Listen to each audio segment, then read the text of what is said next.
सर्वप्रथम बहुत ही आदर और सम्मान के योग सैकड़ों की कहूं कि हजारों की कहूं,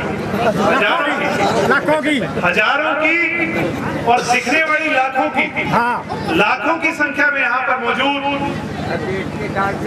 आज गांव की इस छाया के, इन पर्दों की इस छाया के नीचे मौजूद तमाम बड़े बुजुर्गों, खास तौर पे इतनी भारी संख्या में यहाँ पर मौजूद माताएं और बहनें, और ज्यादा संख्या में कहूँ तो मेरे भाइयों, मेरे दोस्तों, मेरे युवा साथियों, मैं सर्वप्रथम दिल की गहराइयों से आप सबका धन्यवाद करता हूँ, आभार प्रकट करता हूँ कि आप सबने मुझ जैसी एक नाचीज को, मुझे जैसे इंडियन नेशनल लोकदल के एक छोटे से कार्यकर्ता को एक इतना बड़ा मंच दिया, अपनी बात कहने का एक मौका दिया, अपनी बात कहने का एक टाइम दिया। इस सब के लिए मैं आप सबका धन्यवादी हूँ, आभारी।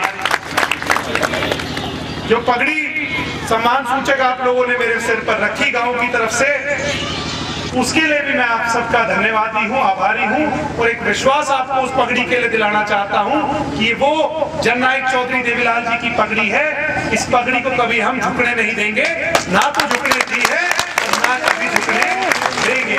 आज हरियाणा प्रदेश की जनता जाग चुकी है और उसका सीधा साधा सबूत ये है कि आज सामण गांव के अंदर ये हजारों लोग ये हमारा सहारा देने के लिए, हमारे कंधे मजबूत करने के लिए यहाँ पर आए।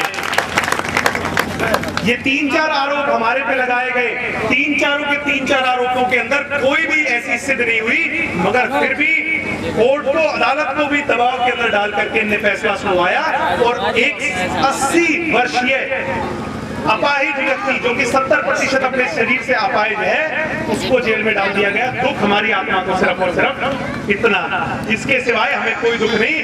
जेल से तो महीने 1.5 महीने में बेल मिल जाएगी। आपके बीच में ओम प्रकाश चौटाला जी और अजय चौटाला जी दोनों फिर से वापस आएंगे और फिर से इस कांग्रेस के खिलाफ आंदोलन करने का काम, अपनी आवाज उठाने का काम करेंगे। तो आज ये चंद बातें आपके बीच में कहने आया हूँ, मगर आपका प्रकाश इनकी जो कांग्रेसियों की करतूत है उस पर भी जरूर डलवाना चाहता हूँ कि इन कांग्रेसियों ने क्या क्या खेल खेले हैं। इनके 1000 करोड़ के घोटाले अगर मैं गिनवाने लग जाऊंगा तो शाम हो जाएगी, मगर मैं चाहता हूँ कि चुनिंदा कुछ 10-15 चीजें आपको जरूर गिनवाऊं जिन पे आपका ध्यान जरूर रहे। और मैं खास तौर पे चाहता हूँ, ये जो पीछे युवा भाई खड़े हैं, इस तरफ भी खड़े हैं, आप लोग जरूर इस बात पे ध्यान केंद्रित करें, क्योंकि आप लोगों ने देश की तकदीर और तस्वीर तय करनी है। एक एड्रेस डेविस घोटाला हुआ जिसके अंदर 2000 करोड़ का नुकसान भारत की सरकार को हुआ। ये सिर्फ 9 सालों की मैं गिनवा रहा हूँ, पीछे की नहीं गिनवा रहा, सिर्फ 9 सालों की। 2G घोटाला हुआ, ये तो आप सबने सुना था, फोन का घोटाला था। 2G घोटाला के अंदर 1,76 करोड़ का प्रॉफिट इन लोगों ने बचाया। स्टाम्प पेपर घोटाला था जिसके अंदर 20,000 करोड़ का नुकसान भारत को हुआ। चावल निर्यात घोटाला था जिसके अंदर 2,500 करोड़ का हुआ।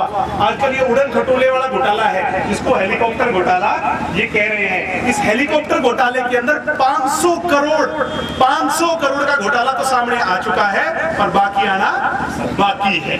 और इसके बाद हुड्डा जी ने और रिलायंस ने मिलकर गुड़गांव की बेशकीमती जमीन को लूटने और ठगने का काम किया, जिसके अंदर 20,000 करोड़ का रिलायंस घोटाला जो हम कहते हैं, 20,000 करोड़ एक है कि अदालत अपना फैसला कर चुकी है। अब ये परिवार और ये जो पूरी पार्टी है ये फैसला आपके बीच में छोड़ के जा रहा है, जनता की अदालत के बीच में छोड़ के जा रहा है। क्योंकि अगर दुनिया में सबसे बड़ी कोई अदालत है, कोर्ट से बड़ी अदालत भी ये जो है ये जनता की अदालत है। तो मेरा तो सिर्फ इतना ही कहना है कि अगर आपको मेरे पिताजी और मेरे दादाजी की बात में दम लगे और लगे भाई हाँ उनने सिर्फ गरीब पर किसान मजदूरों के बच्चों को नौकरी लगाया है, कोई गलत काम नहीं किया, तो आने वाले समय में वो जो टीन दबाकर अपना काम पूरा करने का काम करना, ये कांग्रेसी भी साफ हो जाएंगे और इनकी सच्चाई भी जो है वो निकल करके सामने आ जाएगी।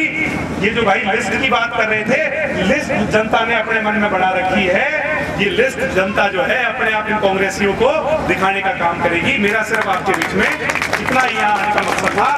आपने मेरी बात सुनी, आपने मेरी बात पे गौर किया, तो मैं चाहूंगा कि इतनी भारी संख्या में आप बैठे हो, सभी अपने हाथ खड़े कर करके विश्वास दिलाने का काम करो। और मीडिया के साथियों से चाहूंगा कि ये इतने हाथ हैं, जब ये पार्टी के साथ लगेंगे तो ये जब इतने हजारों हाथ जब पार्टी के साथ लगेंगे, इंडियन नेशनल लोकदल की की ताकत बढ़ेंगे तो हमें हराने वाला, झुकाने वाला इस दुनिया में हो नहीं सकता। आप यहाँ पर आए, आपने मेरी बात